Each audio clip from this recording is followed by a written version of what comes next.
Olá, gente, estou aqui no canal aqui com vocês hoje para a gente falar a respeito da morte do menino Henry. No Rio de Janeiro, vocês devem ter acompanhado pelo noticiário, estão sendo acusados o padrasto e a mãe, pela morte brutal desta criança com 4 anos de idade. É algo que nos coloca diante de uma realidade que a gente tem muita dificuldade até de se reportar sobre acerca. Nós que já estamos tão combalidos com toda essa dramaticidade que estamos vivendo, com esta pandemia, com mais de 4.000 mortes diárias. Como não se bastasse, ainda chega ao nosso conhecimento uma criança em que inicialmente tanto o padrasto quanto a mãe diziam que foi um acidente doméstico, e a Polícia Civil do Rio de Janeiro chegou à conclusão que essa criança foi agredida violentamente pelo padrasto, que é o vereador do estado do Rio de Janeiro. Mas o que me faz aqui é uma indagação de um dos nossos seguidores. Ambos, tanto a mãe Monique quanto o padrasto, esse vereador Dr. Jairinho, foram indiciados pelo crime de homicídio duplamente qualificado.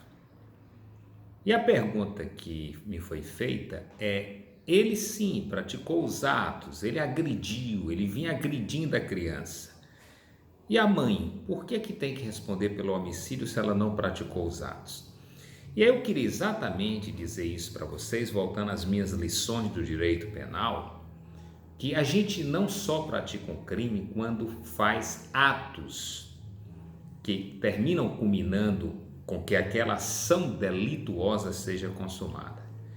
Você pode praticar o crime simplesmente por omissão, quando você tinha o dever de agir para evitar que o crime fosse praticado e você assim não fez. No direito penal existem os chamados crimes por omissão. Aqueles que você vai responder apenas pela omissão de não ter agido.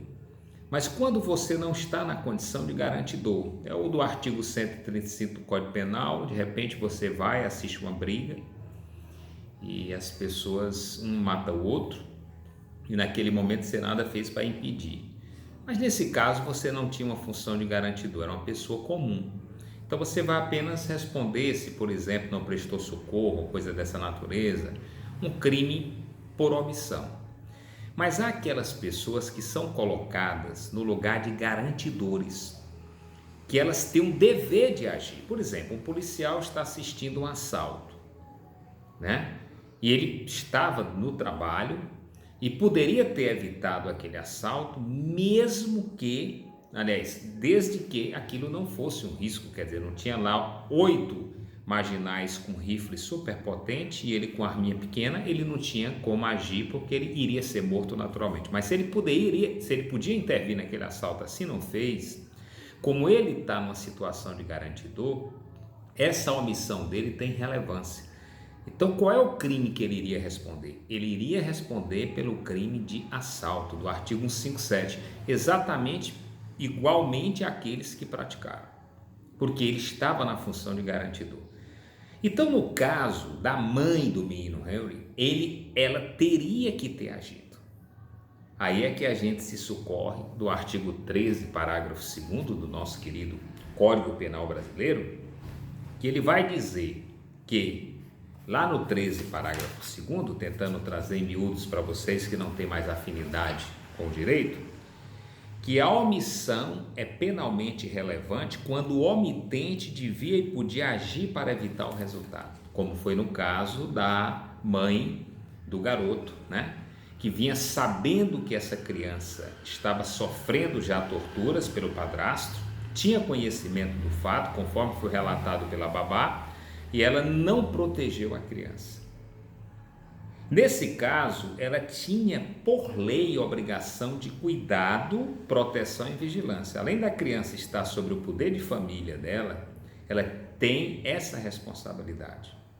Como ela não fez e supostamente o padrasto agrediu a criança a ponto de matá-lo, mesmo que os atos tenham sido praticados por ele, ela vai responder também pelo crime de homicídio qualificado, porque a omissão dela, mesmo que ela não tenha praticado nenhum ato executório, foi suficientemente relevante, razão pela qual ela responderá juntamente com o padrasto, não pelo crime de omissão de socorro do seu filho, mas pelo crime praticado, aquele crime que ela poderia ter evitado, razão pela qual ela será submetida a um processo, a um inquérito policial, a uma denúncia pelo Ministério Público. Haverá a análise dessa denúncia e todo um processo instrumental, uma audiência de instrução, e ao final, chegando à conclusão desses fatos, ela será pronunciada e submetida a uma sessão de tribunal de júri, onde ela será julgada por um conselho de sentença de 7 pessoas do povo, né? Assim acontece dos crimes dolosos contra a vida.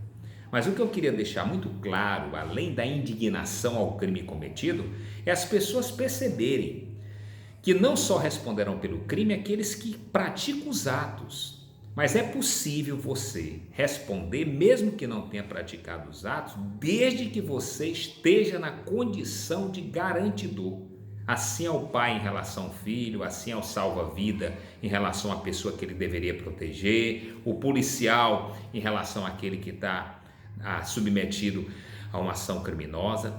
Para essas figuras, o Código Penal brasileiro deixa muito claro, a omissão terá um peso muito grande, a ponto de você, mesmo que não tenha praticado os atos, vai responder pelo crime que você deixou que ele ocorresse, que você não evitou, como será o caso da mãe desta criança, esse crime horroroso, né, que causou tanta repugnância, né, em todo o país. Espero ter contribuído para vocês entenderem tudo isso. Um abraço e até o próximo.